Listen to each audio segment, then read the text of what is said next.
Hey, what's up, everybody? Corey here from Armchair Rockstar again. It's been a little while since we've done a video, but we're trying to get the world back right again. You know, I'm assuming you saw the video of the shooting. I'll try to get a link up there to that.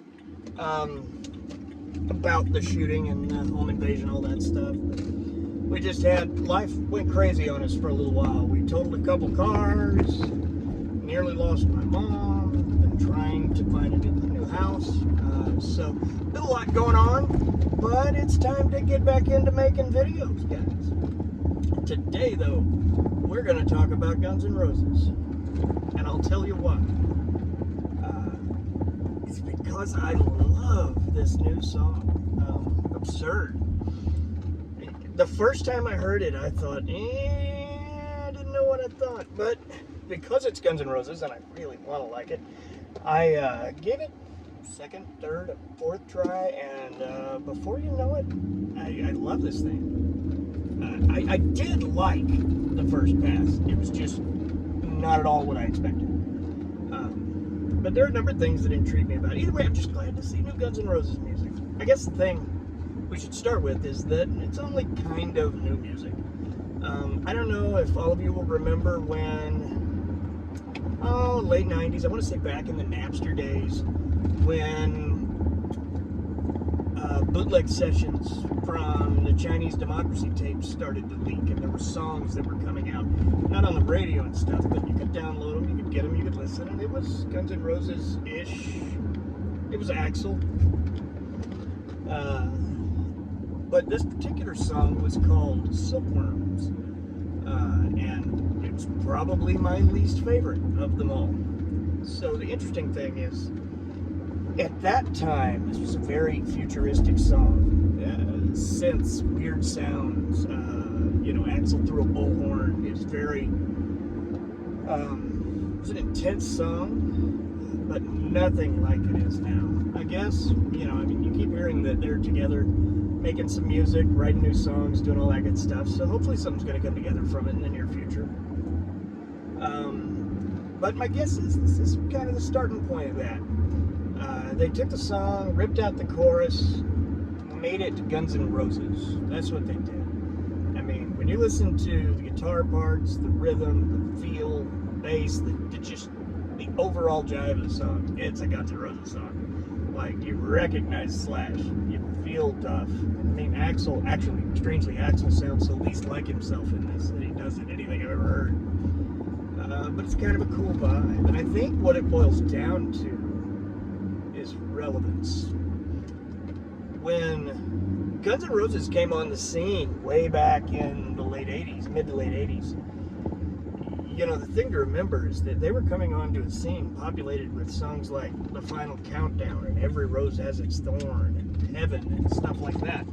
So this was not like just another band putting out this kind of music. What they did was something completely different and impressive. They took this album of songs. I mean, they took Appetite for Destruction and threw it out to the world in what was really quite amazing, because this was not an Appetite for Destruction world at the time. If anything, Appetite for Destruction was probably the closest thing to a barrier between the hair bands and grunge that there was at the time. At least that's my thought on it. They came in with much heavier guitar than most of the 80s bands were using. Everything was heavier. The words, the bass lines, the drums, the guitars, the themes. For God's sakes, the themes. We went from songs about nothing but sex to songs about anger and heroin and all kinds of things. And it resonated with people. It spoke to them. I mean, and I think that's what we're looking at now. Guns N' Roses had a real relevance to them in their time. And I'm guessing just the level of artists that these guys are, that they don't want to put out an album that feels like they've half-assed something. They want that same relevance and same vibe that they had back then, the energy, and that energy seems to be there pretty well. It's quite impressive. But we'll see where it goes. We never know what's going to come next. But as far as Absurd goes, I love the guitar. The guitar is straight slash doing slash things. And it's hard to argue against any of that. It's got his typical bluesy feel. It's just saturated in classic rock and roll, and gives you this I don't even know how to explain it. It's got almost a geometric vibe in this song. It's cool. It's something that maybe a little outside the box for him, but still close enough to inside the box that you know it's Slash. So the lyrics say a lot. I mean, I don't know.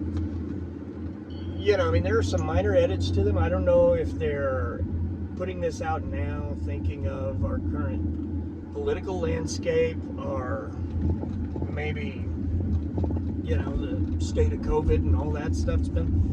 The world's changed a lot in the last 2 years. And these guys, I think, have some stuff to tell us.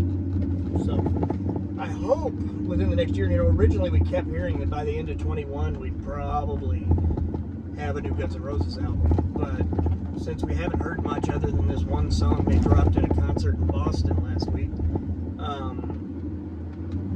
I'm thinking 2021 looks pretty slim. But hopefully by first half of next year, we'll have an album of killer new Guns N' Roses music to sit here and yak about for a day or a week or whatever. I know I'm excited. What do you want to see, man, when these guys are coming back? I mean, I know we're still on the tail end of Not in This Lifetime tour, and they're still doing shows. I know they got a show in, I think, Denver next week that I might pop out for.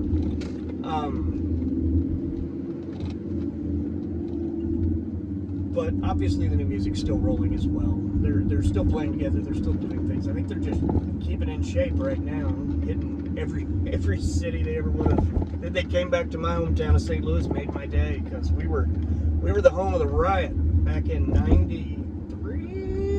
That might be wrong. I don't know. We'll see.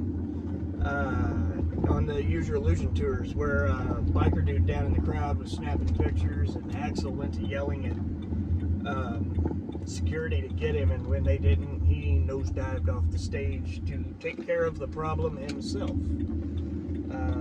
Major riot ensued, gear stolen, gear damaged. They stormed off the stage, said F you, and never, ever, ever were allowed to come back until a couple years ago. They finally got to play, and it was a great show. It was at the Edward Jones Dome, which sucks because it's so big you can't see anything. I mean, you're almost better off watching on TV than being in there sometimes, but you're still there. I was there. That's all I care about. And it was a great time. It was a lot of fun. They were still moving good, running around, bouncing, climbing / flying off drum risers like he did 30 years ago. So the future's looking good, and hope we'll have some new stuff from them. With regard to Armchair Rockstar, I'd like to thank everyone who's still around and watching this. I know we've had quite the hiatus twice in a row due to some life issues. Those issues are getting a little more caught up, and we're also getting another person to help with production that will hopefully start getting us to better quality videos that look better, and especially videos that sound better, because I know the audio is not good in these and it's not where I want it, but it's kind of surpassed what I know how to do, so we're enlisting an expert. But that's it. We'll be back in a few days with some other stuff. Lots going on, lots to talk about. Probably going to have a video on Dusty Hill in a couple days, because I hate that I missed that. Growing up in the country, that was like country rock almost to me as a kid, and it's always had a soft spot for ZZ Top. So we're gonna talk about him real soon as well. For the meantime, thank you much. I appreciate you watching. Please like, subscribe, do all that good stuff. We'll have the website back soon as well, hopefully. So anything anybody needs, just let me know. Shoot me an email or whatever. We'll see you back here next time. Thanks for watching.